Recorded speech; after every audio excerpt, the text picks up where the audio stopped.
Imagine நீங்கள் மிகப்பெரிய ஆக்டருக்கு ஃபேனாக இருக்கீங்க, உங்களுடைய ஃபேவரட் ஆக்டர் ரீசெண்டாக நடிக்கிற எல்லா படமுமே பிளாக் பஸ்டர் ஆகுது, எல்லா படமுமே பாக்ஸ் ஆஃபீஸில் ஹிட் ஆகுது. ஏன் உங்கள் ஃபேவரட் ஆக்டர் நடித்த கடைசி படம் தான் கோலிவுட்டோட ஹையஸ்ட் க்ரோசிங் ஃபிலிமாக இருக்குது.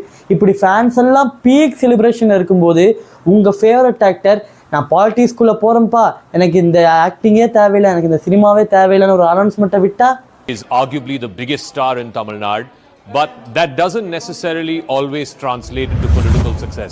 தளபதி விஜய் அவர்களுடைய மிகப்பெரிய வாழ்க்கையை ஒரு சின்ன டாக்குமெண்ட்ரியை எடுத்த என்னுடைய இந்த முயற்சிக்கு உங்கள் எல்லாத்தையும் வரவேற்கிறேன். Thank you Thalapathy. A mini documentary. Chapter 1 the beginning. சின்ன வயசில் அப்பாவோட டைரக்ஷனில் நிறையா படங்களில் அவர் சைல்டு ஆர்டிஸ்டாக நடிக்க ஆரம்பிக்கிறார்.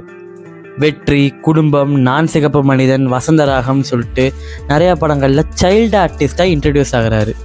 இவர் ஆகிற இந்த சைல்டு ஆர்டிஸ்ட் ஃபிலிம்ஸ் எதுவுமே அவரோட ஃபிலிமோகிராஃபியில் மோஸ்ட்லி ஆட் பண்ணிக்கலனாலும் இதெல்லாம் அவரோட ப்ராமினன்ட் ரோல்ஸாக இப்போவும் அவரோட ஃபேன்ஸ் எல்லாம் கன்சிடர் பண்ணிட்டுருக்காங்க.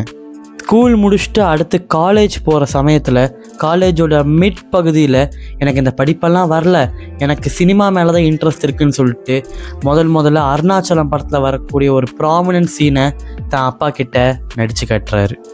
சார் ரஜினி சார் நடித்த அண்ணாமலை படத்துலேருந்து அந்த டைலாக்லாம் பேசி அதை வீடியோலாம் பண்ணி அப்பாவுக்கு போட்டு காமிச்சு அதை பார்த்துட்டு எல்லா அப்பா மாதிரியும் தான் பையனை ஆசைப்படுறாருன்னு சொல்லிட்டு அவரை வச்சு முதல்ல ஒரு படத்தை எடுக்கிறாரு. 1992 நாளைய தீர்ப்பு. இருக்குமா என் ஷர்ட் என்ன லைன் பண்ணிக்க முடியாதா? அது இல்லப்பா. நீங்க போங்க, நான் பண்ணிக்கிறேன். போங்கம்மா போங்க. எல்லாருக்கும் தெரிஞ்ச அதே வசனம் தான் விகடனில் எழுதுறாங்க. இந்த மூஞ்சியெல்லாம் வியாபாரமே ஆகாதுன்னு சொல்லிட்டு, என்னடா மூஞ்சி இது டப்பா மாதிரின்னு சொல்லிட்டு. ஸோ இந்த மாதிரி எந்த அளவுக்கு மோசமாக எழுத முடியுமோ அந்த அளவுக்கு பத்திரிகைக்காரங்கள்லாம் அந்த சின்ன பையனை எழுத ஆரம்பித்தாங்க. ஆப்வியஸ்லிங்க எந்த ஒரு ஹீரோக்கும் இருக்குங்க, ஃபஸ்ட்டு படம் பண்ணிட்டப்பறம் இதெல்லாம் ஒரு மூஞ்சியாக தகரடபா மூஞ்சின்னு போட்டாங்க. அதுவும் ஒரு லீடிங் மேகசினில் அப்படி போட்டிருக்கிறாங்க. அதோடு நிற்கலை. அடுத்த 4 வருஷத்துக்கு அவர் நடித்த எல்லா படமுமே ஃப்ளாப் ஆகுது, எல்லா படத்துக்குமே நெகட்டிவ் ரிவ்யூஸ் வருது. 1992 1996 வரைக்கும் அவர் நடித்த எல்லா படத்துக்கும் நெகட்டிவ் ரிவ்யூ தான் வருது. என்னதான் விஜயகாந்த் சார் கூடயே செந்தூர பாண்டியன் படத்தில் ஒரு கேமியோ ரோல் மாதிரி பண்ணியிருந்தாலுமே அந்த ஒரு படத்தை தவிர பாக்கி எல்லா படமும் நெகட்டிவ் ரிவ்யூஸை தான் பெறுது. திருப்பு, ரசிகன், தேவா, ராஜாவின் பார்வையிலே, விஷ்ணு, சந்திரலேகான்னு சொல்லிட்டு 1995 வரைக்கும் தன்னோட படங்கள் எல்லாமே நெகட்டிவ் ரிவ்யூஸை பார்த்துக்கிட்டு இருக்காரு தளபதி விஜய். அங்கே தான் 1996 அவரோட 2வது சாப்டர் ஆரம்பிக்குது. Chapter 2 the rise 1996. போன 4 வருஷத்தில் அவர் பண்ண தப்பை எதையும் அவர் திருப்பி பண்ண விரும்பலை. தனக்கு ஆக்ஷன் ரோல்ஸ் எதுவுமே வரலங்கிறத தெரிஞ்சுக்கிட்டு திருப்பி இன்னொரு வாட்டி லவ்வர் பை ரோல்ஸை பண்ணலான்னு சொல்லிட்டு ட்ரை பண்ண ஆரம்பிக்கிறாரு 1996. இப்படி அவர் பண்ண முதல் ட்ரை தான் கோயம்புத்தூர் மாப்பிள்ளை.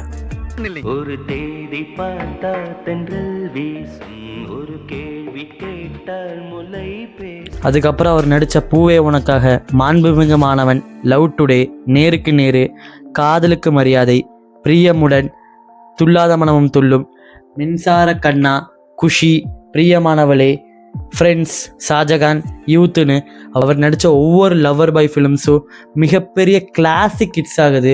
அது மட்டும் இல்லாமல் அந்நேரத்தில் அவருக்கு இருந்த ரைவல்ரிஸான அஜித் அவர்களாகட்டும், சூர்யா அவர்களாகட்டும், விக்ரம் அவர்களாகட்டும் ஒவ்வொருத்தவங்களும் அதே மாதிரி படங்கள் எடுக்க ஆரம்பித்ததுனால அவரோட படங்கள் அந்நேரத்தில் மிகப்பெரிய பிளாக் பஸ்டர்ஸாக மாற ஆரம்பிச்சிச்சு. நீ வரும் பாதையில் இதே மாதிரி லவ்வர் பாய் ஃபிலிம்ஸை பண்ணிட்டு இருந்தா அவரோட அந்த மிகப்பெரிய ஸ்டார்டம் கனவை அவரால் அடையவே முடியாதுங்கிறத அன்னைக்கு உணர்ந்தாரா என்னன்னு தெரியல. அப்படிதான் அவரோட சாப்டர் 3ங்கிறது ஆரம்பிக்குது. சாப்டர் 3 த ஷிஃப்ட். என்னதான் கொஞ்சம் கொஞ்சமாக லவ்வர் பாய் ஃபிலிம்ஸை கொடுத்துட்டு இருந்தாலுமே 2001 பத்ரி, தமிழன் மாதிரியான படங்களை கொடுத்து தன்னால் திருப்பி அந்த ஆக்ஷன் ரோல்ஸ்குள்ளே வர முடியுமாங்கிறத திருப்பி ஒவ்வொரு வாட்டியும் ட்ரை பண்ணிகிட்டு இருந்தார். இருந்தாலும் இந்த படங்கள் ஹிட் ஆனாலுமே அந்த ஒரு மிகப்பெரிய பிளாக் பஸ்டர் ஸ்டேட்டஸை அடையாதனால அவரால் அந்த ரிஸ்கை எடுக்க முடியாமலே இருந்துச்சு.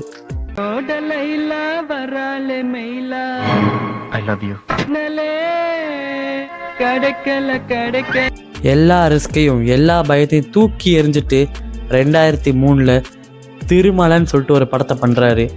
அது அவர் வாழ்க்கையிலே எடுத்தது ஒரு மிகப்பெரிய டிசிஷனாக மாற ஆரம்பிச்சிச்சு.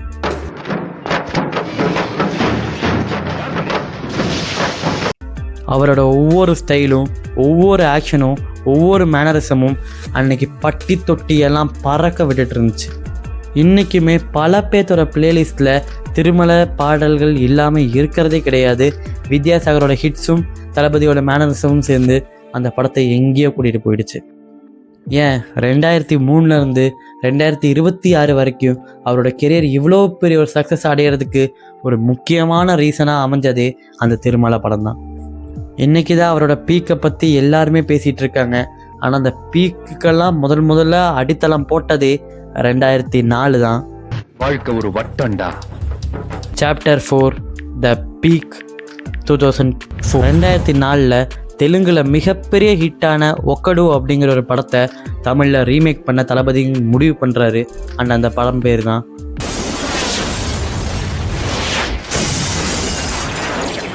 ஒரு மிகப்பெரிய ஃபன் ஃபேக்டர் என்னன்னா 2004 ஹையஸ்ட் க்ரோசிங் ஃபிலிமாக கில்லி மாறுது. அது மட்டும் இல்லாமல் 50 கோடி அடித்த முதல் தமிழ் படம் அப்படிங்கிற ஒரு ஸ்டேட்டஸையும் கில்லி அன்னைக்கு பெறுது. திருமலை மூலமாக தளபதி விஜய் ஒரு ஆக்ஷன் ஹீரோவாக மாறியிருந்தாலுமே மக்கள் மனசில் இடத்த பிடிக்க வச்சதே கில்லி படம் தான். இன்றைக்கி சன் டிவியில் KTVயில் கில்லி படம் போட்டாலுமே நம்ம பார்க்குறதுக்கு காரணமும் அந்த ஒரு மேனரிசமும் அந்த ஒரு ஆக்டிங்கும் தான். அந்த கில்லி படம் தான் அவரோட பீக் கெரியருக்கான ஒரு மிகப்பெரிய ஒரு அடித்தளமாக இருக்க போதுங்கிறது அன்னைக்கு அவர் தெரிஞ்சதா இல்லையே தெரில. பட் இன்றைக்கி அவருக்கு நல்லாவே புரியும்னு நம்புகிறேன்.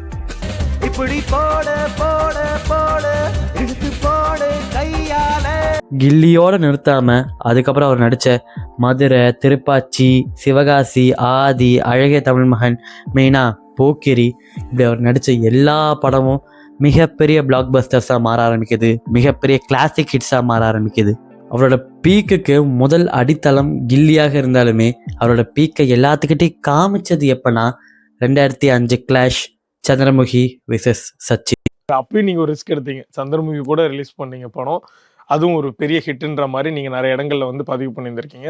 அந்த கிளாஷில் என்னதான் அப்போ தளபதி தோற்றிருந்தாலுமே அந்த சச்சின் படம் 200 நாட்கள் ஓடி ஒரு மிகப்பெரிய கிளாசிக் ஹிட்டாக இப்போது மாறியிருக்கு. ஆனால் என்னதான் அவரோட பீக் அந்நேரத்தில் அவர் எல்லாத்துக்கிட்டையும் காமிச்சாலுமே அந்த பீக் ரொம்ப நாள் நிலைக்கல. 2008 அந்த பீக்குங்கிறது முடியுது. த டவுன்ஃபால் 2008. அவரோட டவுன்ஃபாலை ஏன் மக்கள் இப்போ வரைக்கும் ஒரு மிகப்பெரிய பேச்சு பொருளாக பேசிகிட்டு இருக்காங்க? அந்நேரத்தில் இன்னொரு ஆக்டரோட மிகப்பெரிய வளர்ச்சிங்கிறது ஆரம்பிச்சிட்டு இருந்த டைம்.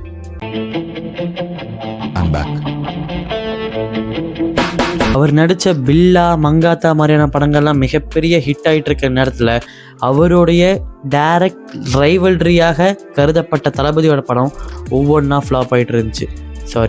இளைய தளபதியோட படம் தொடர்ந்து குருவி, வில்லு, வேட்டைக்காரன், சுறா, வேலாயுதம், காவலன் சொல்லிட்டு ஒரு படம் கூட ஹிட் ஆகாமல் எல்லா படமும் ஃப்ளாப் ஆகிட்டு இருந்துச்சு.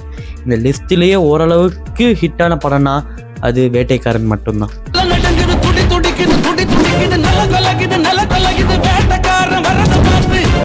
அவரோட ஃப்ளாப் எந்த அளவுக்கு பெருசாக இருந்துச்சுன்னா தியேட்டரு ஓனர்ஸே ஒரு கட்டத்தில் தளபதி விஜயை பேன் பண்ணுன்னு சொல்லிட்டு அஃபிஷியலாக ப்ரெஸ் மீட் வர்ற அளவுக்கு இருந்துச்சு.